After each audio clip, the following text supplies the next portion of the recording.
Okay, here we go with part 2 on how to make the clay soles. I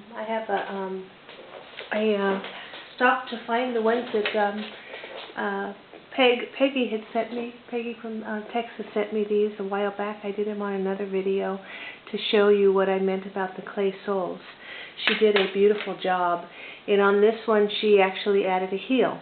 So she only added a small heel, but you can add as many as you want here, and if you put the lip on it, you can make as many high heel shoes as you want to. One thing I would do though, you don't have to put the lip on here, because if you use that Loctite glue with your fabric or glitter vinyl sheets, you can get a smooth finish on there even without the lip. But I probably would go a little thicker. She used about 1.5 thickness on the popsicle sticks. I would go with probably at least 2. She made some of these a little thicker. The reason she did it this length is she ran it through her pasta machine, so she got that nice even finish on her pasta machine. So it's all personal preference. You know those little cookie cutters you can get? She took her little heart-shaped cookie cutter and made little hearts in hers for her sole on her soles.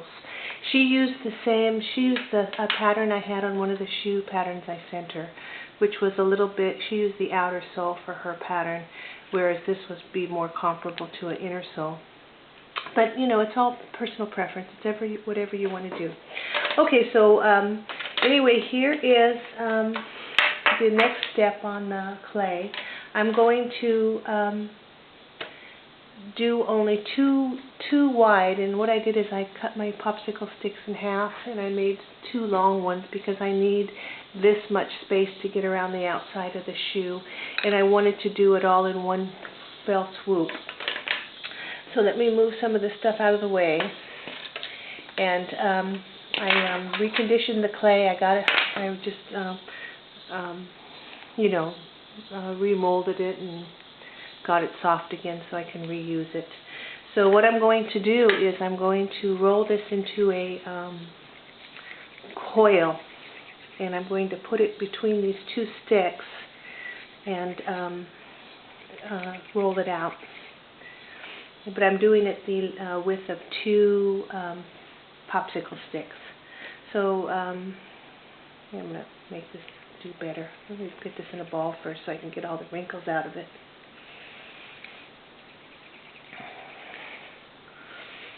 Okay, so the finer your roll is, the easier it is going to be to flatten it out. So I shouldn't say finer, I should say longer. Okay, so let's go ahead and do that, and I'm going to take my roller and roll this out.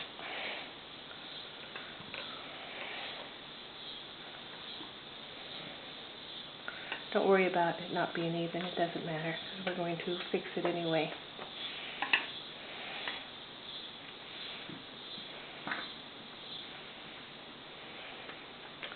I'll just get it down.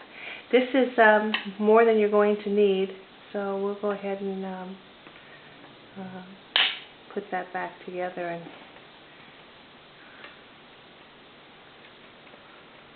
start again. Okay, let's try it again.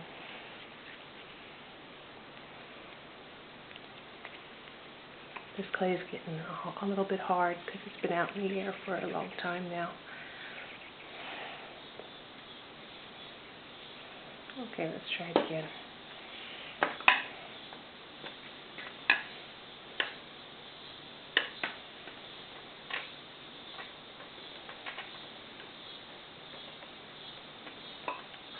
I probably should put the camera on the other side.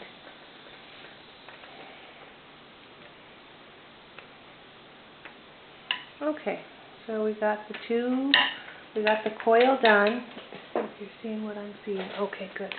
Okay, so here's the coil, and now I want to texturize that to be the same texturization as the texturization on here. Can you see it close up? I've got just little one of these. I've just got the same texture as on one of these metal cutters. Okay, so what we're going to do is we're going to just use the one stick. That's what I did last time. I just took the one stick and just rolled it. In fact, I didn't even use the stick. I just lightly rolled it. Because you can always go over it and over it and over it some more, because it's just texturization. Yeah, it doesn't have to be perfect. You just want that. These diamonds are so put together so lightly that... Okay, so now we're going to cut. What I'm going to do is I'm going to make my first cut so I have an even bottom.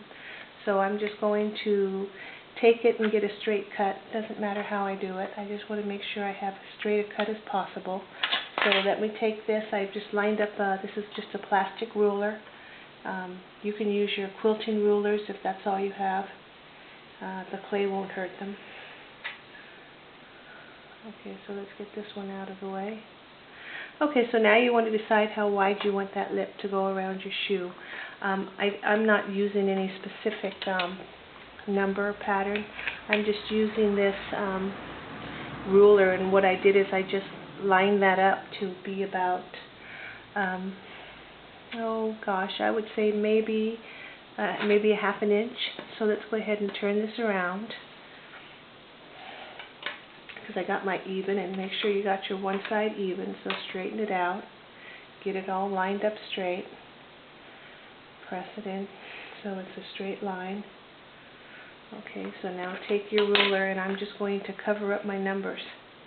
I don't know if you can see that or not, but here's my line of numbers, here's my ruler, and that's how I decided how wide I wanted my lip. So you can just decide what you want to. There's no rules as far as the width of that lip. If you just want a little lip, then just do a little bit. Okay, so now we've got that. If you have to take your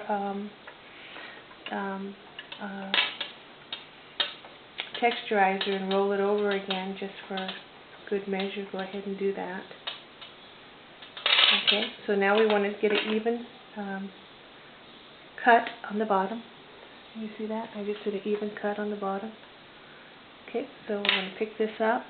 I just started just like I was doing it with the regular cut foam board. So I started it right on the middle here, pushed it down, and then just went all the way around.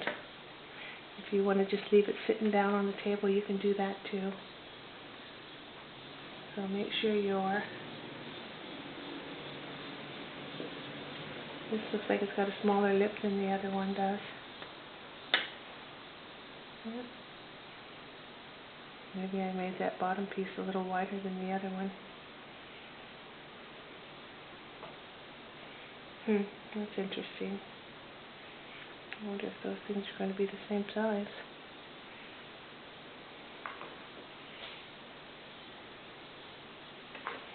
Yep, they look pretty even. Okay, so see how I've got that? Let me see where you're at.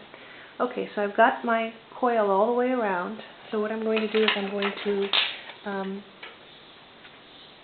move this around, and I'm going to cut that strip off, even with the other one. Okay, so now it's just going to be just like you would do it if you were doing it on the foam. Just even it up, or the plastic, either one. Okay, so what you want to do is you want to smooth this out, smooth out your edges, and then make sure it's lined up on all of your sides. Okay, so see how that is on the bottom? We're just going to press that in. Okay, so what you can do at this point is get one of your whatever tools you have that you can use, and make sure that let me see what I can use. I don't want any of those. Just make sure that you can smooth this out so that they all stay together. That one wasn't good. Let's take a piece of wood. Let's just take a smoothing tool and smooth those out. And basically all you're doing is getting that clay to stick together. And once it dries, it'll adhere to each other. Okay, so just smooth it out. Okay, it also helps when you roll it. I took this to get that texture around. I was texturizing the whole thing, top and bottom. I was pressing in a little bit, just lightly, just to texturize. And I was pushing in as I was texturizing.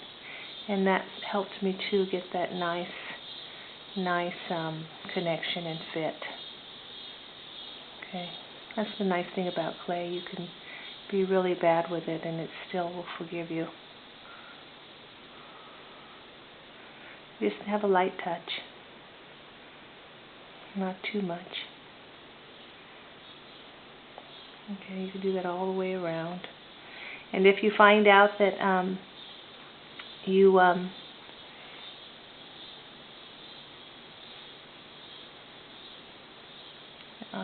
don't like something, you can just go back and fix it. Or, you know, it took me, only a few minutes to do this, so if you don't do it right the first time, just practice. It'll come to you very easily. Okay? So there we go. So step 2. So let's look at it and see if we like it. Now here on the top, you can just smooth this in here too. Or you can take one of these smoothing tools and then just smooth that out. Okay? So you just want to make sure that this lip is, I'm going to redo this, so I'm not going to use it because it's, I didn't, yeah, it's almost perfect, not too bad. So anyway, there you go. So what I'm going to do now, see the difference in color? I baked this in the oven. It's 275 for 1/4 inch clay. So both of these are pretty much 1/4 inch. So I baked this in the oven at 275 for 15 minutes. And it got dark and it got hard. So like I said, you can just use this as is. You can coat this now with a coat it with a polyurethane, one of those decoupage finishes. Peg, all she does on hers is, she told me she just polishes hers with a liquid pledge, like to give it a slight shine on the surface. I guess that's an option too. Whatever you want to do. So, like I said, just put this on a pan, stick it in the oven, and bake it for. I'm not going to go through, but I'm going to go ahead and use this one. But I'm going to go ahead and smooth out some of these edges with my roller and get a nice finish on here. But you know, this is the detail stuff that you want to take time on. And I'm going to take time on this because this is going to be my master tennis shoe base for all the tennis shoes that I'm going to be making in the future. Okay, so that's pretty much it. Okay, but try it. It's simple. It's not as hard as it looks. And you can always fix it if you make a mistake. Okay, so I'll see you again. Bye.